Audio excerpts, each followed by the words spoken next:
میرا فوکس گفتگو کا وہ ابتدا پہ ہوگا کہ پاکستان کے لیے سنٹرل ایشیا کی کیا اہمیت ہے۔ اس کے لیے میں پاکستان موومنٹ کے دو بنیادی ڈاکیومنٹس آپ کے ساتھ شیئر کرنا چاہتا ہوں، ان میں سے کوٹیشنز کہ سنٹرل ایشیا کا پاکستان کے لیے نظریاتی اور جغرافیائی اعتبار سے کیا حیثیت ہے۔ پہلا ڈاکیومنٹ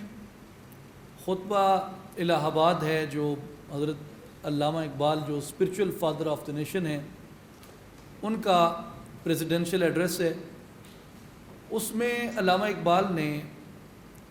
ایجپٹ کی ایگزامپل دی کہ جس طرح ایجپٹ جغرافیکلی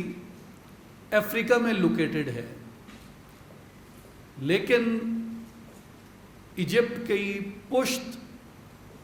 افریقی دنیا کی طرف ہے اور اس کا چہرہ مڈل ایسٹ میں کھلتا ہے۔ اسی طرح علامہ اقبال نے کہا کہ میرے نزدیک جو انہوں نے یہ سندھ، پنجاب، بلوچستان، NWFP اور اس ریجن کے اوپر انہوں نے کہا تھا کہ ود ان برٹش پیراماؤنسی یا اس سے باہر مسلمان اپنی جو یہ ایک الگ ریاست بنائیں۔ اس جغرافی کو بیان کرنے کے ساتھ علامہ اقبال فرماتے ہیں کہ ایجپٹ کی طرح میرے نزدیک یہ خطہ جغرافیکلی ساؤتھ ایشیا میں لوکیٹڈ ہے، لیکن اس کی جو پشت ہے وہ انڈیا کی طرف ہے اور ساؤتھ ایشیا کی طرف ہے، اور اس خطے کا چہرہ اپنے مغرب میں پھیلی ہوئی اسلامی دنیا میں کھلتا ہے، جس کو وہ ہم سنٹرل ایشیا کہتے ہیں، وسطی ایشیا کہتے ہیں۔ تو ہمارے لیے ایک یہ انسپریشن ہے اور ہمارے لیے یہ گائیڈ لائن ہے کہ جس جگہ پہ ہم لوکیٹڈ ہیں یہاں ہمارے لیے کون سا خطہ، کون سے کنٹریز جغرافیکلی، آئیڈیالوجیکلی، ہسٹوریکلی ہمارے لیے اہمیت رکھتے ہیں۔ اگر آپ ہندوستان کی قدیم تاریخ کا بھی مطالعہ کریں، انتھروپولوجیکلی بھی، تو یہ جو ریجن ہے اور یہ جو خطہ ہے یہ باقی سارے ہندوستان سے مختلف ہے، اور ہسٹوریکلی اس کے ہمیشہ جو لنکیجز ہیں وہ سنٹرل ایشیا میں اور ایون میسوپوٹیمیم جو کہ ایک مڈل ایسٹرن پارٹ تھا اس کے ساتھ یہ لنک کرتا ہے۔ دوسرا ڈاکیومنٹ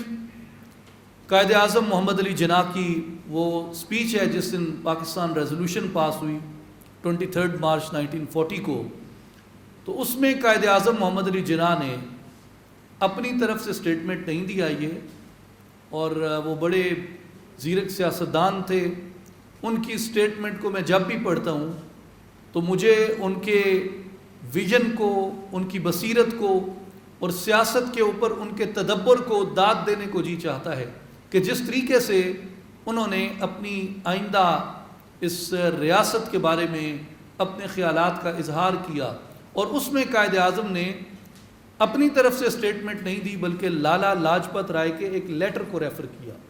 جو کہ ایک انتہا پسند ہندو لیڈر تھے اور بہت ہی ایکسٹریمسٹ نیشنلسٹ تھے، اور ان کے بہت روابط تھے، جتنی شدی تحریک اور سنگٹھن موومنٹ اور اس طرح کی جتنی تحریکیں تھیں ان کے ساتھ،